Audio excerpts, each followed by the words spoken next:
Hey everyone, my name's Andy. I'm from the Finding Value Finance channel. Today we've got Andrew with us. I would say a fellow engineer. We would go work out at the gym together.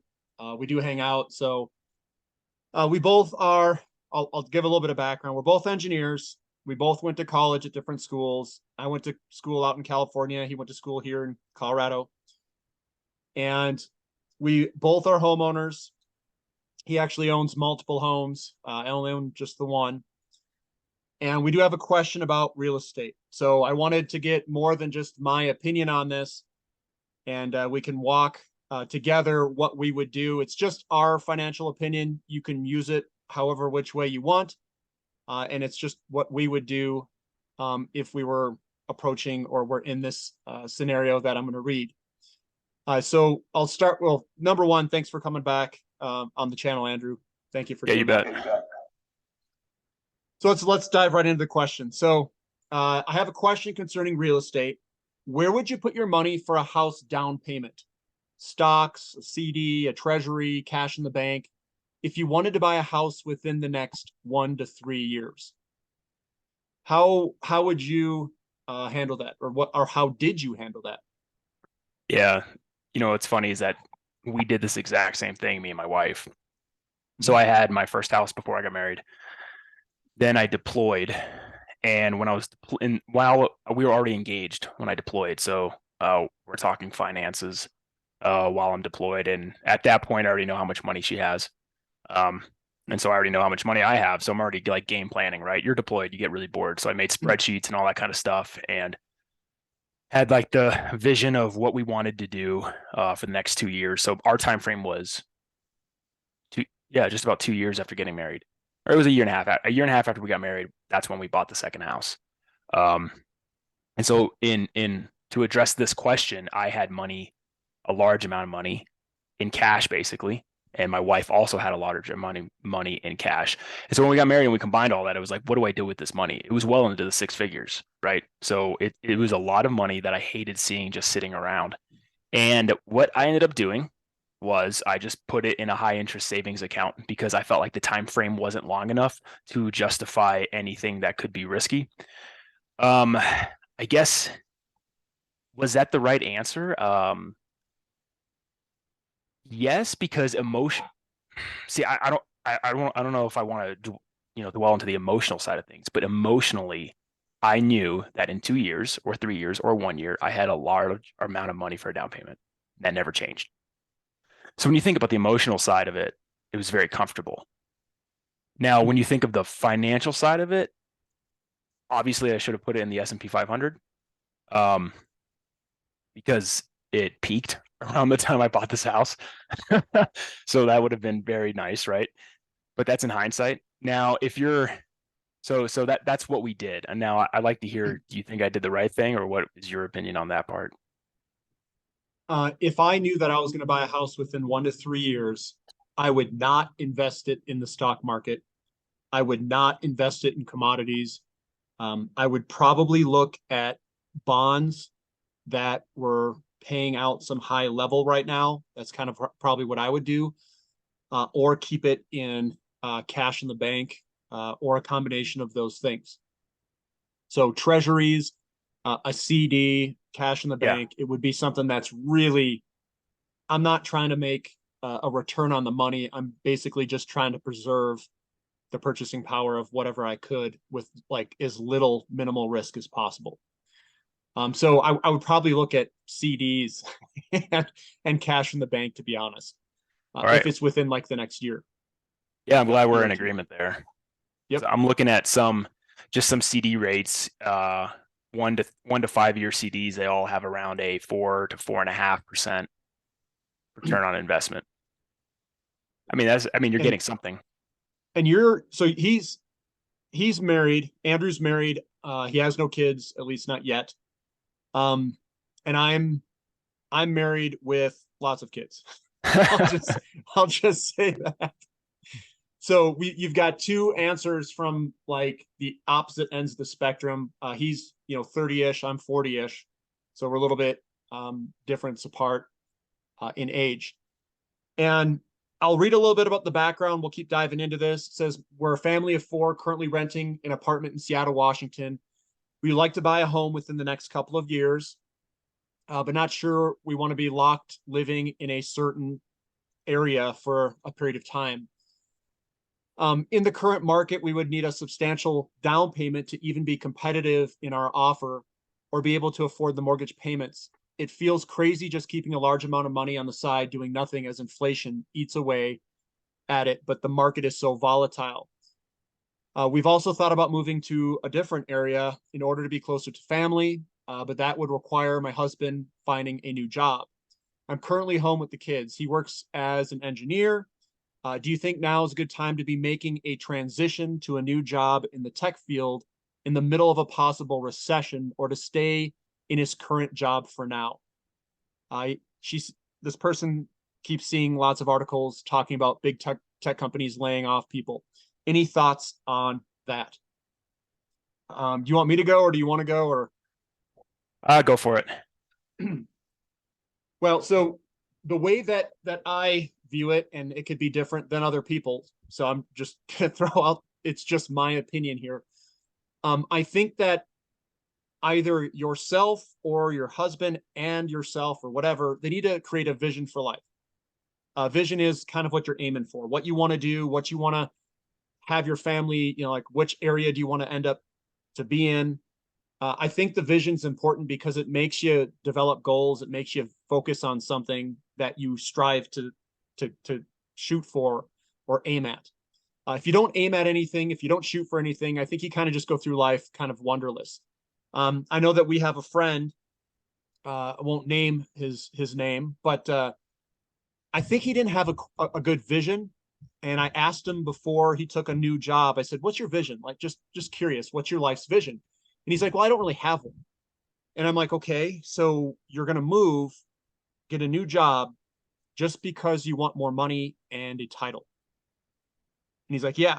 And I'm like, but that doesn't fit in the big picture of maybe perhaps what you want. I don't know what he wanted, and he didn't know what he wanted. So I think that's important to figure out what you want. Another thing I'll state is when you go to buy a house, I know that they look at your income and they look kind of backwards. They also look at how long you've been at your job.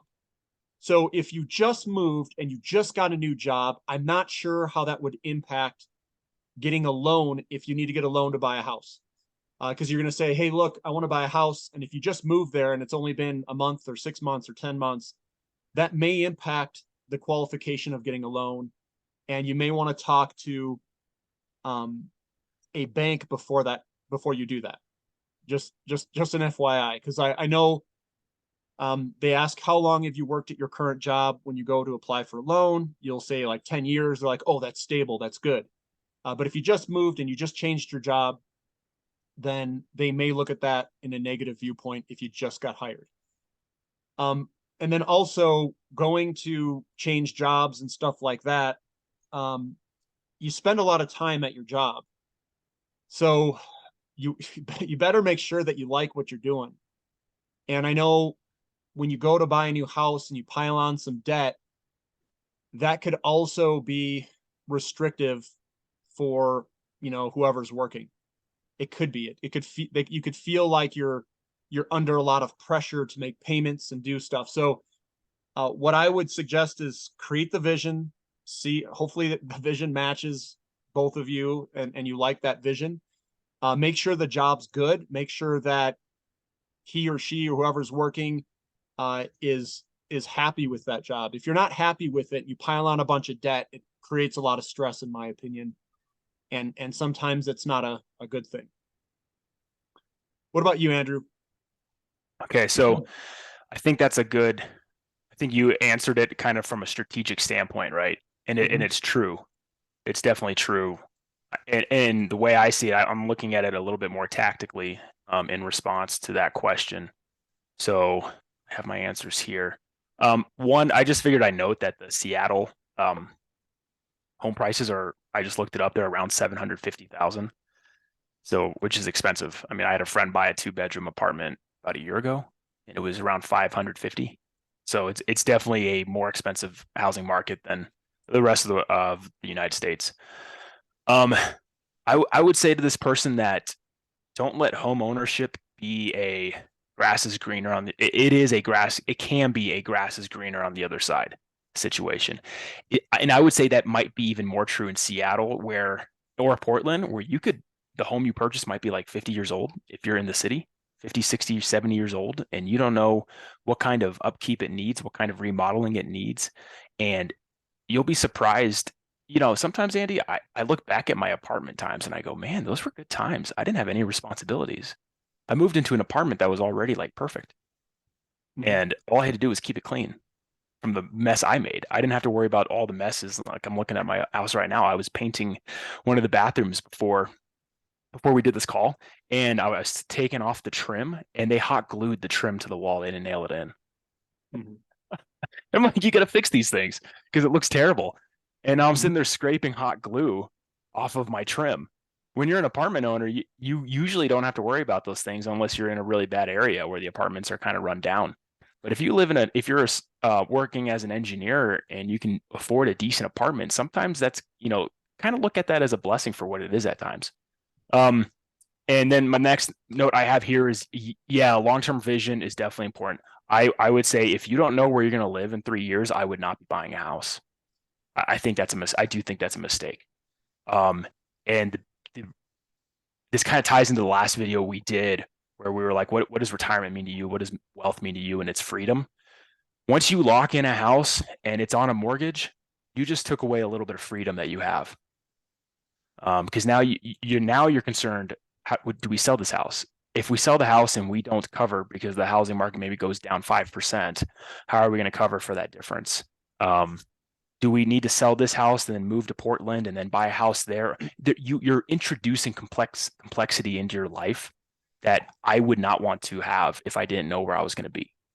And I would say the rule of thumb for me personally is probably 3 years, 3 to 5 years. If I know I'm going to stay in the city for another 5 years, then I'll buy a house. That's for me though. But 1 year, 2 years, that's definitely a no go. Not I wouldn't do that at all. I would figure out strategic vision. Where am I going to be in 3 years? And if I'm going to be in this city, then I'll buy a house there. And then finally, the question about transitioning to a new job. That I work in defense industry, so I work in a company that is 99% funded by the Department of Defense, and we are desperate for software engineers without a doubt. The the engineers that are struggling are big tech engineers, so it really depends where the expertise of that career for your husband is located. If it's in big tech like a Twitter, Facebook kind of thing, then yeah, I'm not confident on what vision will look like in a year or two, right? Or what layoffs could look like. But Department of Defense, I can tell you this right now. Our CEO told me this when I asked him this question.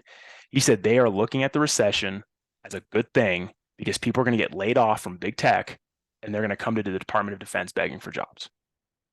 That is actually a strategic vision of the Department of Defense right now for contractors in the Department of Defense. They want this recession to happen. So all these really smart engineers from, let's say it's Tesla, Boeing, um, Facebook, Amazon, Google, they all get laid off and then they all come to the defense industry because we have a ton of jobs and a ton of contracts that can't be filled. So the answer to there is I don't know I think defense is pretty big in Seattle. I don't know how big it is in Portland. But if you're concerned about stability in that job market, I would look towards the defense industry. It's going to be less money, but you're going to have a lot of stability, and it's actually a lot easier. I would say it's a lot easier. So Easier that's being the job itself. yeah, the competition's a lot less, without a Mhm. doubt. Yeah, I don't think it's very easy to be a high performer in the defense industry. Yeah, and I think their situation is probably more similar to my situation with having all the kids. When you go to rent and you have kids, the amount that they have, um, which is two kids, it's four. We have a family of four currently renting an apartment. Um, when I was going to like five or five, a family of five or six, the cost to rent a house is just ridiculous. So Mhm. when I was doing the analysis, it wasn't even close. It was like go buy one right now. Like, what am I doing? When I was running the analysis back in the 2016 timeframe. And now I think the analysis probably it'll be closer. And I think between renting and buying. And I think it makes the decision maybe perhaps a little bit more difficult than it was when I was doing the calculation. But I don't like moving. I absolutely hate it. I hate renting. I absolutely hate my landlords that I had before. So for me, it's like screw it. I'd rather just go buy. But I also might be in a different financial position than maybe other people. I didn't buy a house and like had no money on the side. I bought it and I was like flush with, you know, Mhm. cash or flush with options, I'll call it. So it's not like I bought a house with 5% down and was at all struggling to come up with a down payment. I could come up with a down payment in an afternoon if I wanted to. Um, and I could do that even today. I could go and I could pay my house off immediately this second, and not it wouldn't even impact me. I wouldn't even think about it. And that leads to another question, Andrew. Here's the other question: should you pay off your house if Yeah. if if you bought one and you have a mortgage on it? You've got a loan, let's say 2, 3, 4%. Yeah, that's a tough one because mathematically, no, never. Right? Yep. Emotionally and also from a freedom perspective, yes, do it today. So Mm-hmm. I struggle with this, and I sometimes I think I should find a balance. So I did when we put money down, I did a large amount down to help find that balance because I looked at it like, okay, if my wife lost her job or even if I lost my job, could we still hold this mortgage for over a year? And it was like, oh yeah, easy. So we managed to get that mortgage down a lot so that it's you don't even think about it.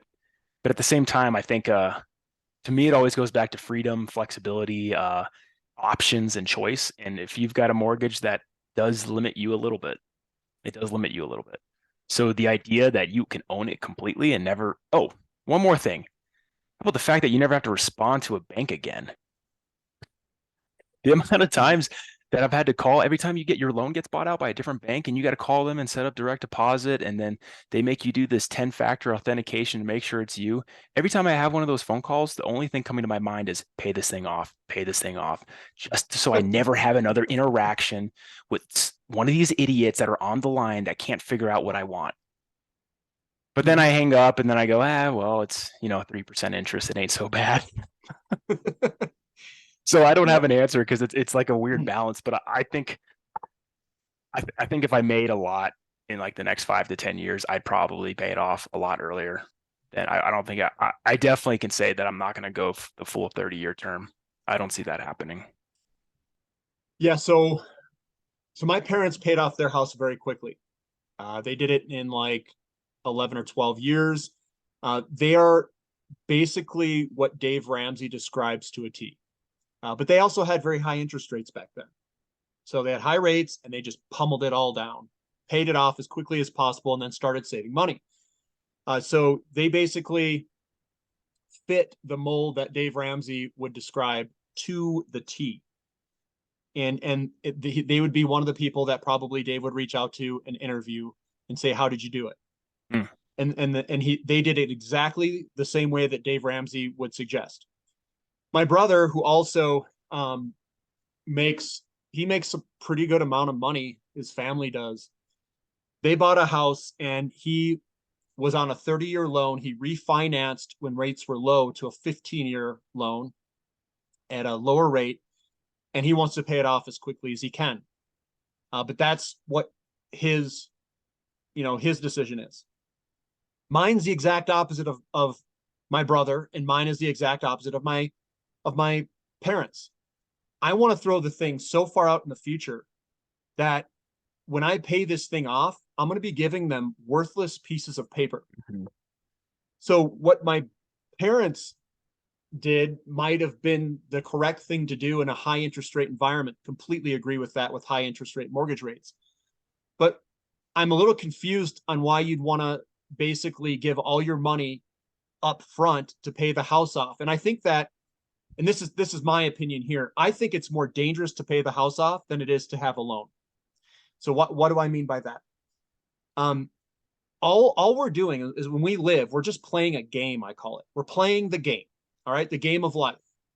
And we're playing this game of life, and you've got these payments that you have to pay. You've got like property taxes, you've got home insurance, you've got car insurance if you have cars, you got all these, we'll call it liabilities or outflows of money. If someone were to say, how do you play the game the longest for as long as you can? Now, would you say, well, I would dump all my money into this illiquid asset and then try to live, this game, live through this game? I'd say, no, that's like the worst thing you'd want to do. And again, guys, this is just my opinion. It's not financial advice. I'm just giving you another opinion. What I would want to do is I'd want to stockpile as much money on the sidelines, whether it be cash, assets. I'd want to get precious metals. I'd want anything that preserves wealth. Throw that all on the side, and if something happens to my income, I can play the game longer, and give me time to absorb any problem in life. If you have all your money in a house, and all of your assets, all of your net worth is in your house, and you have this 6 months or 6 months of savings, and someone says you lost your only income, 6 months is counting, and you have all your wealth in your house, I'm going, man, I would be crapping myself. I'd be like, this is like not cool. Why did I set it up like this? So I think that Dave Ramsey and the types that are trying to pay their house off very quickly and only have 6 months of an emergency fund are just ludicrous. I mean, that's just nuts. I couldn't do that. I want 50 years of cash on the side. I don't care about the mortgage. And I want to play the game as long as possible. What's your take on that, Andrew? Is that what's your mindset? I agree with some of that. I especially the last part. That's why I made the decision to do what I did now. I'm not paying it off right now. I'm trying to find that balance because I thought about it. I'm like, okay, if I paid it off, I'd have almost nothing in liquid assets. I'm not comfortable with that at all.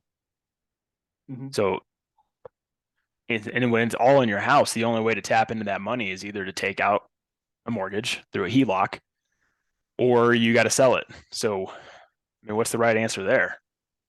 Yeah, neither one. Neither one of those are fun answers. But if you've got 100 to 200, well, let's say the house, you got a mortgage of 300,000 today. Let's say you have a mortgage of 300,000 today, and you have 350 in stocks. You could sell all of that and then pay your taxes on the gains, which also sucks. And then you could pay the house off, and now you got zero and everywhere, but at least you have a house in cash. It's like, does that really help you that much? What if a major event happens and you need 50K or 100K? Or what if an investment opportunity comes up and you need 100 to 150K? Like let's say your cousin is selling their business, and it could be as simple as a window cleaning business, but you've always wanted to do that job. So you're like, I'll buy it from you. And he goes, yeah, well, it's valued at 150,000 for my customer list, all my recurrent customer list and all that kind of stuff. And like, I don't have that money. It's all in my house. So that flexibility, yeah, I wouldn't want to live that way either. But then at the same time, I think that there is a balance towards paying it off faster as opposed to just waiting 30 years. That's me personally. I'll probably do it in about 10 to 15 years. That's where I think there's a sweet spot, but it's not going to be all tied in. No way. Like, I'm not waiting to have $1 million and then I'm going to spend all that million on paying off my homes and then buying another 2 homes. That not a chance that's going to happen. I'm going to always have some liquid in reserves. Now, I think what is important that you mentioned about pushing it off 30 years, Andy, I'll never forget this. When I got a job working with you, my engineering manager, who I'm not gonna say his name, he told me, giving some mentorship, he was like, "Hey, you did a great job making 60K a year as a level one engineer." And he goes, "In the 90s, when I got my first job as level one engineer, it was 30K." So if I think about that, and if I go, at the time it was probably 25 years ago, or maybe let's just call it 30 years to make it even. You're talking about um double a double salary. And that was 6, 7 years ago. Today, a level one engineer is in the 70s. I know where I work, if you get hired on as level one engineer, you're around 75,000. And so 75,000 compared to 30,000, you're talking about a 2.5x multiplier. So let's do a 2.5x multiplier to your 75K for a level one engineer. You're looking at the high ends of 100,000, like $170,000. And that's kind of hard to think about, right? We're going to fast forward 30 years and a level one engineer right out of college is making $170,000. But that's what the trend kind of suggests. That's only 2 data points, but at least that's what the trend kind of suggests, is that they'll be making that much money. So imagine what, someone like me will be making in 30 years if I'm still working. So let's just call it 20 years. I still have another 10 years left on my mortgage, which is less than 2K a month. And I'm making what, 400 grand a year, 400, 500 grand a year, which would maybe be like 180 today, but you have to multiply it out. That's pennies on your mortgage. It's an Exactly. afterthought. Yeah. I guarantee you the average finance vehicle will be more than 2K in 30 years. The thing that got me, you looked at it from that perspective. What you did is you said the income side. What I looked at it, I said, well, what if I bought a house like 30 years ago and I were paying the interest rates that are today? So if a house costs like 40 grand back then, and you look at the payments, it's like $200 today. And you're like, well, what's $200? And you're like, that's nothing. I'm Yeah. like, well, if when I look at it from my perspective, I'm like, yeah, push this thing out and get the lowest rate possible and just push it way out in the future. Because by that time, any asset that I own should be 10, 20x, and this thing is fixed and it should be nothing. We'd be laughing at it 30 years from now. So that's my take on the fixed rate. And I also thought we were going into a higher inflationary environment when when I bought the house, when I refinanced, I was like, the inflation's coming because of the demographics, and I'll just let the inflation eat the mortgage payments away. So I don't know. I'm in the camp where I think I don't know. I'm not going to pay mine off early. I want to play the game as long as I can. And right now, if I were to lose my job, um, I don't know if it'd matter. I just like it's like, how many years could you pay off your mortgage? You're like, forever. I don't know. I mean, Yeah. you could just play the game forever then. But you can't play the game forever if all my money's tied in the house and I have nothing to generate income off of. I don't have dividends, I don't have this, I don't have that. The game is about cash flow. The game isn't about paying your house off. Ah, it's a Robert Kiyosaki reference. But it is. I mean, that's all it is. Yeah. If your investments generate cash flow and pay off any of your liabilities, then you're good. That's the board game he wrote or he made. I Mm-hmm. think it's literally called Cash Flow. But that's Is being that able right? to basically be as resilient as possible, Yeah. is to set up as many income streams as possible that are diversified, and you don't have to worry about losing the one income. So I don't Yeah. know. That's been my viewpoint on it. And when I think 20, 30 years from now, I think that my mortgage payment, which is like half of what you just said, is going to be like nothing. That's going to be like, oh, who cares about that? I'm already there. I'm like, I don't even care about it now. It's like at my mortgage comes, it's like, dude. And this is my account level. It's like nothing. I'm like, what? Well, I don't know. have you seen since you said less than 1,000, have you seen some of those like viral videos that have gone on TikTok and Instagram where they interview different people at different job places and they ask what their car payments are? My house payment is like some of those car payments Some of them are less. or less. There's these guys with these F-250s, F-350s, Dodge Rams. You're talking like 1,200, $1,300 a Yeah, month. mine's less than that. Oh my, like, whoa. I mean, so I was looking at this, and this is how crazy I was kind of looking at it. I was looking at my expenses and going through things, and I was like, you know what? I think in a couple of years, the cost for food is going to eclipse my mortgage payments. The cost for my family, my entire Yeah, you're family right. eating is going to be higher than my mortgage payment. So then Yep. if someone said, what's your highest cost? Oh, mortgage. I'm like, it's not mortgage. It's food, Well, aren't you already there? food and fuel. Yeah. It's You're like you're, the you're already same, there. it's like the same cost. We spend 200 to 250 every Sunday at the grocery store. And it's just us two. Yeah. I have a family and I'm like, Yeah. So I'm so already at $800 to $900 a month just in grocery store visit. we just spent like 450 going to Costco.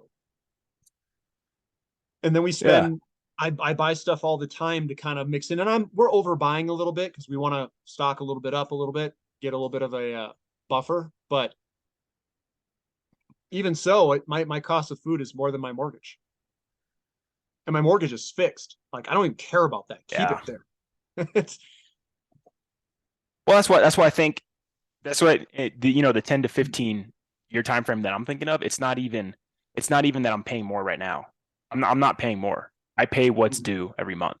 The idea that I have is that in my 40s, I will have enough money that at that point paying off the home will just be like, hey, why not? Mhm. Like why bother playing the game anymore when I already won? That's kind of how I see it. Like if you've got 10 to 20 million dollars in investments and you have 60K left on the house, who cares? I You're just leave already it. I don't even care. You'd I've see been these telling, little like things that come out of the yeah, account. well, I guess that's where we disagree because at that point I'd be like, is 60K really worth calling this company one more dang time? We're Well, getting I another. mean, Oh, you know what? Even worse. Every time I get mail saying, "Do you want to refinance? Do you want to cash out? This and that," and every time I get another one of those mails that says like urgent, better read now, Andrew, and I'm like yeah. opening it up and it said just another trifold and it says, "Do you want to refinance? Contact us." And I'm like, God, no, no, I don't want to do this. And if you've got 10 million, to me, I would pay off the house just so I don't have to do that anymore. Yeah, at some point, everything becomes a convenience factor. I'm already somewhat there because, like, when I go and I go buy groceries, right? I'm like, you know what? I don't want to go to the grocery store like 3, 4, 5 times a week. It's like, what do we need? And she's like, oh, we need one tomato sauce. I just grab the whole like carton, like the cardboard box that like has a Mhm. quantity of 12. I just grab the whole thing, put it in. I'm like, I don't want to come back here. So I mean, that's literally where I'm like, just throw it all in, screw it, let's go. Hey, we want Yeah, pickles too. Throw like 4 or 5 of them in there. All right, let's go. the convenience factor. And yeah, when like I said, that's options. The wealthier you are, the more options you're gonna have, which opens up Yep. convenience. You can pick the convenience option more often than not. Yeah, and I don't care about buying a new car. I don't care about any of that stuff. It's just the convenience of like not having to do things. Like I want to like simplify my life, bring it down to this most simple factor, and then flatten it to be simple. And right now, what's happening is like my job is just super frustrating. They have a bunch of stuff that adds no value. And I'm like, how do I reduce all of this like out of my life? I don't need it anymore. And I think that's kind of what happens. Like if it's value added, it makes sense to me. It feels like you're adding value to society and all that. But if you do all these stupid things like, well, I forgot my password. What's my password? Set up this account of whatever, doing HR functions, doing all this stuff because you're a manager. And what they do as a manager is they push everything onto you. And it's like ultra inconvenient. It's like, hey, look, I know I work here, but I don't want to do these jobs. I don't want to be, just because I'm a person who owns this entire area, doesn't mean I want to own the EHS of it. Doesn't mean I have to own all the HR functions of the entire group. Doesn't mean I have to own all the IT stuff because they offloaded everything, to other facilities. And I think that as you get wealthier and wealthier, you're just like, I don't want to deal with it. It's just stupid. I don't want to do that. I became an engineer because I like tinkering with things, not doing IT, not doing HR, all that kind of stuff. And it carries over in your life, just like you were describing. And as you get older, that gets worse. You put up with less and you care about less. And then you hyper focus on what you want to focus on. And I think making more money does that too. Hmm. You just start focusing on the stuff you want to focus on. You know, it's good that we didn't agree 100% with each other. And I know before we hit the record button, we're like, maybe we should have brought a third or fourth person just to make sure we don't agree and Mhm. get some more diverse opinions. So thinking about that made me remember Kiyosaki, because we brought him up, Robert Kiyosaki. And it's interesting because he's known as the guy that leveraged debt to buy real estate to get the cash flow out of the real estate. And he's also the guy that famously said that your house is not an asset, even though Dave Ramsey is the guy that says your house is your biggest asset for most people. And Kiyosaki says it's not an asset. And the reason why it's not an asset is because it's not generating income for you. That kind of goes back to what you were saying about if you pay it off, then you have no margin with a safety net. But here's what's something pretty interesting. Did you Mhm. know that he paid off his first house, but he still maintained debt on all his real estate properties? You're talking And Robert. yeah, that that's kind of a balance too between what me and you were saying. So his philosophy was, if I have an asset that can generate income, I'll have debt on it.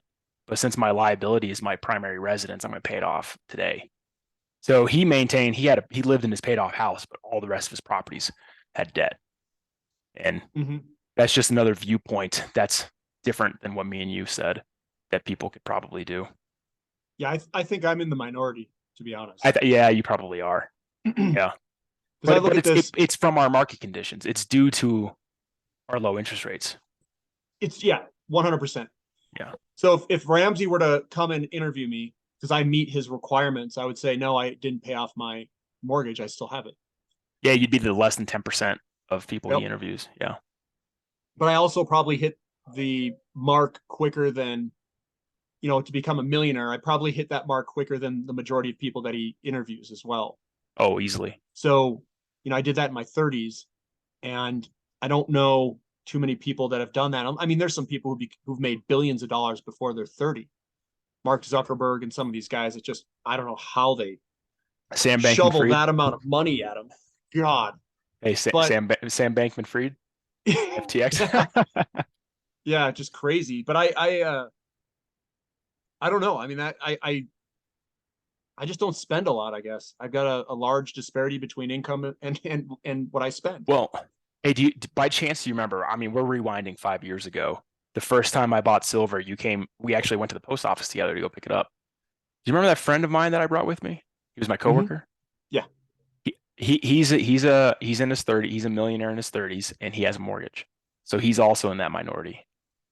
Okay. Not a paid off house. And then I'm on track to do that too with a mortgage. I know Um, I know a so it lot of seems guys that have mortgages that they make yeah, a lot of money a yeah. year, So I think a lot, that are millionaires. it'd be interesting to see, Andy. I think the reason why that Dave Ramsey stat is true is because they interview everybody to include retirees. I wonder if you interviewed people in their 20s and 30s who are millionaires and then you ask them, did you have a mortgage or do you still have a mortgage? I wonder how many would say yes. Well, I think the problem that Dave has is what he did is he looked backwards and he says, you make $1 million. How did you do it? And ultimately what he's doing is he's talking to people that I would say have personality traits of a certain kind and have higher IQs. So it's the combination of those two things: personality trait and, like a saver, investor Mhm. type personality trait, not a spender, and someone who has higher IQ that has a higher income. So IQ and income are highly correlated. So when you look at someone today and you take higher IQ, higher income people, and you say, well, how are you making your money? What are you doing? They're going to talk to people like me, and they're going to say, why aren't you paying your mortgage off? I said, well, I'm not paying it off because I have a 2.75% mortgage, which is lower than the rate of inflation. If it's lower than the rate of inflation, I'm actually losing money by paying it off quicker. And that's my the side of me that says, why would I pay this off? There's no point. Don't do it. Go with logic. Don't go with emotion. Go with logic. Now, if someone said, uh, Andy, if you went back and you bought a house in the 1970s and in the 1980s you had mortgage rates that were 15% or 12% or whatever, what would you do? I'd say I'd pay that thing off as quickly as possible. Paid it Yeah, off. Why? Because the inflation rate is lower than your mortgage rate. right. get rid of it. You're getting a 12 or 15% return by getting rid of that as quickly as possible. So I would have done the same thing of what they did back in that time frame. But today, it's not the same. It's different. If Right. someone said your inflation rate's 15% and your mortgage rate's 2.75, I would say never pay it off. Get it out as far as you can and let the inflation eat it away, because that mortgage payment, you go to pay that back, and you have I'll give your example, $300,000 mortgage, I'm paying back $100,000 worth of the mortgage in real purchasing power, maybe even less over a 30-year period, with inflation rates being front loaded in the front of that. Does that make sense? Because when you do a discounted cash flow model back to today, you're going to be paying back way less than $300,000 in purchasing power. So I get the purchasing power today of 300,000, and I'll give them back 50 grand. It's like, that's perfect. So what the smart people are doing when interest rates were low, it's like, leverage the heck up, let the inflation eat it away. That's it. I mean, that's how I view it. I didn't consider that aspect of Dave Ramsey's model, but that's true. I think what you said is definitely true. You're looking backwards. You're like, what was the strategy people embraced during a high interest rate market conditions? Of course, you're going to pay it off with a lowering interest rate. Yep. Yeah. Oh, absolutely. But then inflationary environment. Then let's see. I'm trying to pull up some stats because I want to be accurate, but it's like almost unfair. It's almost unfair. So what I was going to say is the reason why I think Dave Ramsey has a flaw in his study is because he's going, okay, let me interview as many millionaires as I can. The problem is that they're all in their 60s. I don't want to wait till I'm in my 60s to be a millionaire. I don't want everything tied into my 401k and Roth IRA before I become a millionaire, because that means I got to work till I'm 60 before I can really live that lifestyle.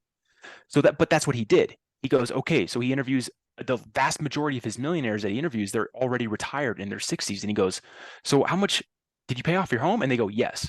And you just explained why they paid off their home. And then you go, how much did you buy your home for? And they're like, oh, San Francisco is like 80K. Like, what's it worth today? 2 million. But so that doesn't answer the mail, right? Because now the advice you're giving is how to be a millionaire when you hit 60. You're not giving the advice of how to become a millionaire when you're in your 30s or 40s.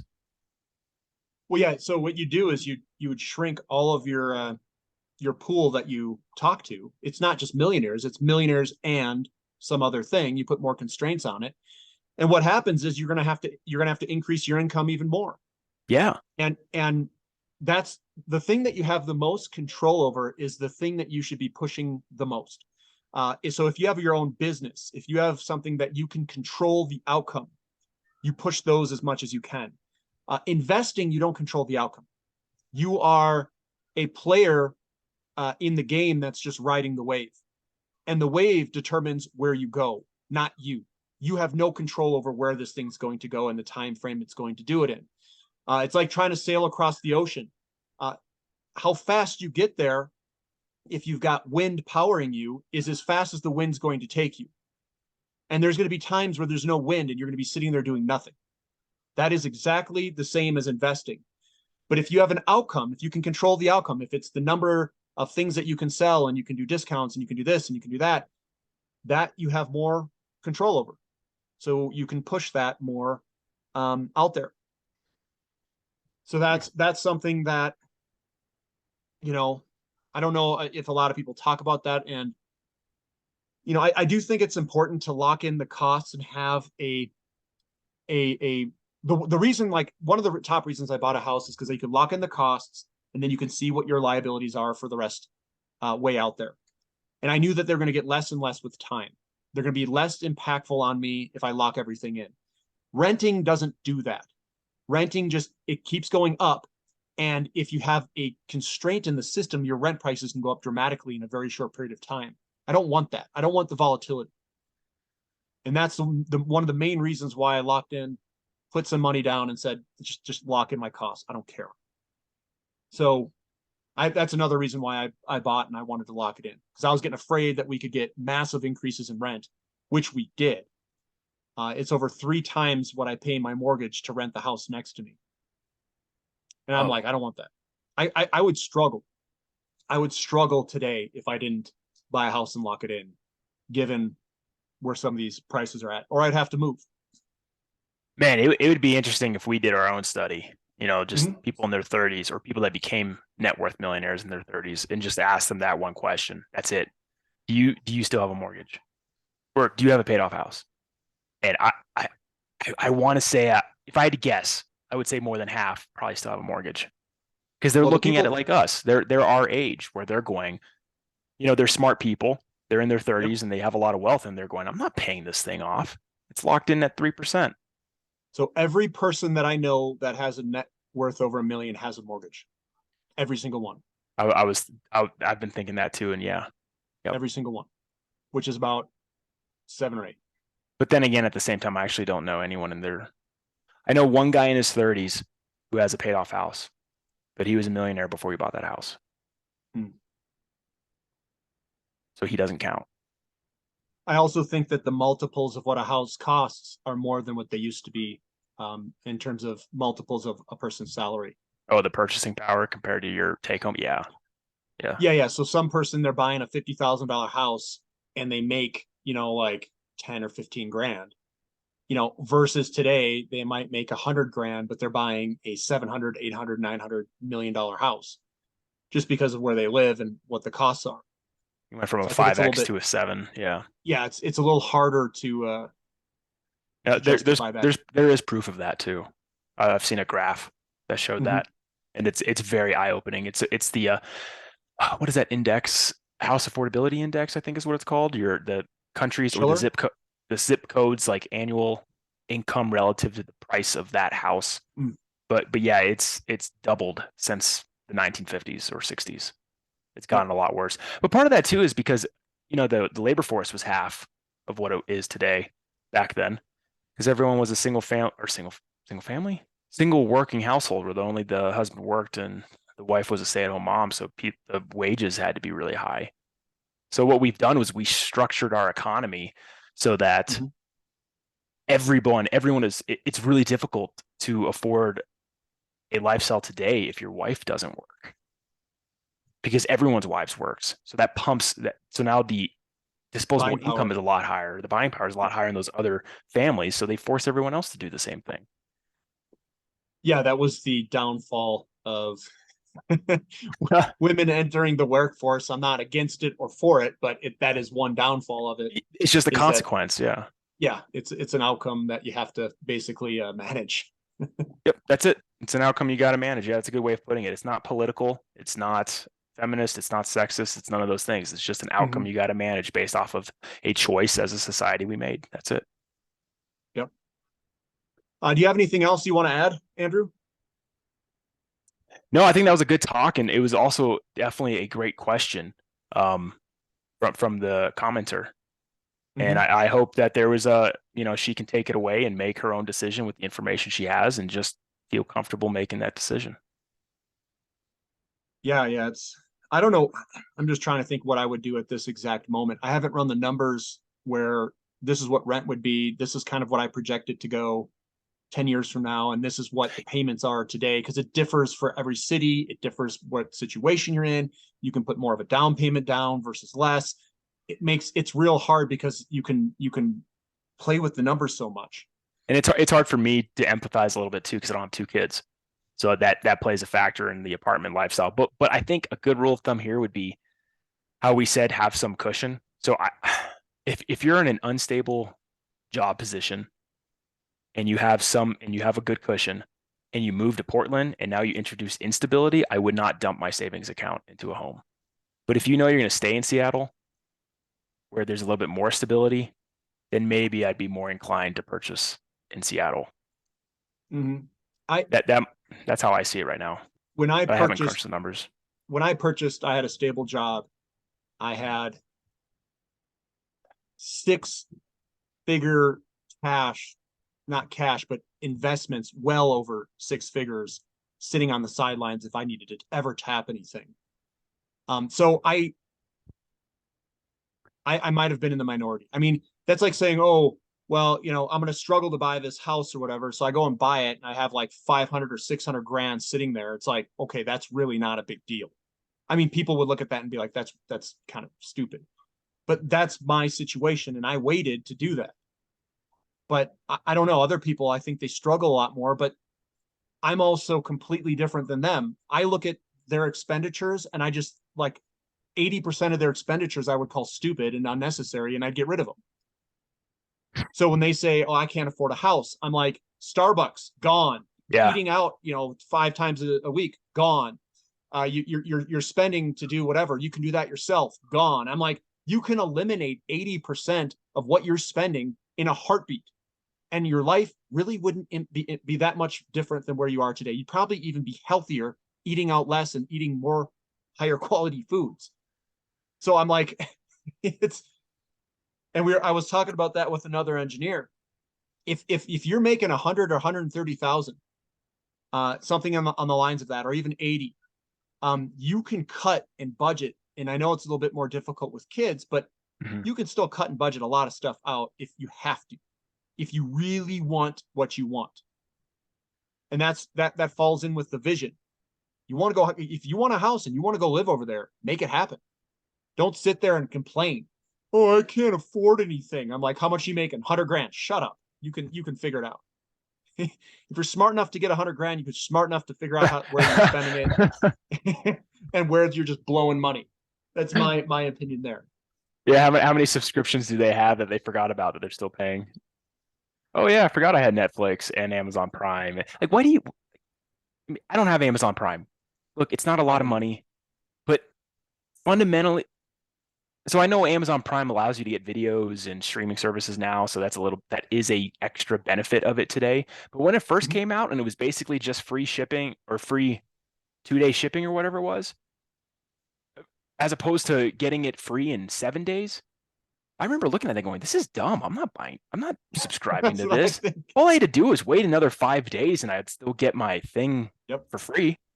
And then I talked to everyone else and they're like, you don't have Amazon Prime? You don't get the free shipping? And I'm like, what's it matter if I get in? Everyone says that to me too. Why are we so different? I don't understand how we're like exactly the same. And everyone else who has Amazon Prime has like way less money than me, like way less. And I'm like, why? Why? You are living the world of a rich person with convenience with no money. Why are you doing this? Whoa, that's a good point.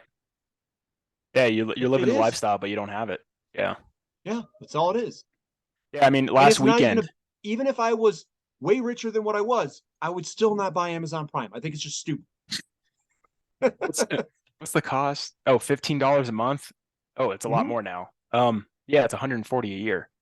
Yeah, I'll say like last weekend, me and my wife watched John Wick 2, and it was $3 to rent. But I think you get it for free if you have Amazon Prime. But it's $140 a year as opposed to a $3 one-time rent. And I can't justify that. How many movies is that? That's going to be 10 movies would be $300. So that's 10 movies would be 30, and then $30. Multiply that by 3, so 30 gives you up to 90. Yeah, I wouldn't watch that many movies in a year. No. Huh. Yeah, not worth it. Oh, Prime Video membership is $9 a month. But then you don't get the free shipping. I'm just sitting here going, dude, screw it. I'm not worrying about this. That's another thing I have to tack on, another password, another username, and all this other stuff. Meanwhile, I just wait an extra 5 days and I get it for free. Who cares? I don't buy that much stuff from Amazon anyway, so who cares? I'm not enriching Jeff Bezos. All of you are. And I heard that company is not a very good company to work for. Amazon. Oh, really? Yes. That sucks. I know a lot of people work there that do not like it. Look, what is this? I just looked it up. Netflix, if you pay the basic membership, is $7, but you get ads. I thought the whole point of Netflix was not to have ads. You have to pay like a premium membership not to get ads. I don't know. That's stupid. I don't know. Well, anyways, we're just complaining about how frugal and cheap we are. All right. We'll end it there. If you made it to the end, put down what should we have the viewers say? How about if they disagree or agree with what we said about that advice, or if they have their own advice, or better yet, they went through a similar situation and they can respond what they did. Did they have it invested? Their money invested? Did they put it in a CD? Just not a shout out, but I used ally.com It was a high interest bank account. They did just fine. I took all the money out of there, no questions asked. It was pretty easy. But if you used Ally, if you put in a CD, bonds, whatever you did, I'm curious. Put it in the comment section. You know, the similar situation. What would you do if you had 1 to 3 years and you're going to buy a house? Would you buy the house? Would you not buy the house? And would you put money in a checking account or CD, or how would you handle it? Love to hear your guys' opinion. Put it in the comment section, please. All right, Andrew, thanks for coming on. Really appreciate it. Getting another opinion here. And hopefully we'll have you on talking about other things. I think you have a topic that you wanted to cover in a future video, which is, what is it? Yeah, it was to end our last video. It was one of the most important, if you choose to get married. This is only if you choose to get married. How financially speaking, you need to prepare for that and what to look for. And because you need to recognize that who you marry will be a bigger impact on your financial future than investing, in my opinion. That's good. That's good. All right, guys. Thanks for watching, making it to the end. We'll catch you next time. This is Andrew and Andy, Finding Value. Thanks.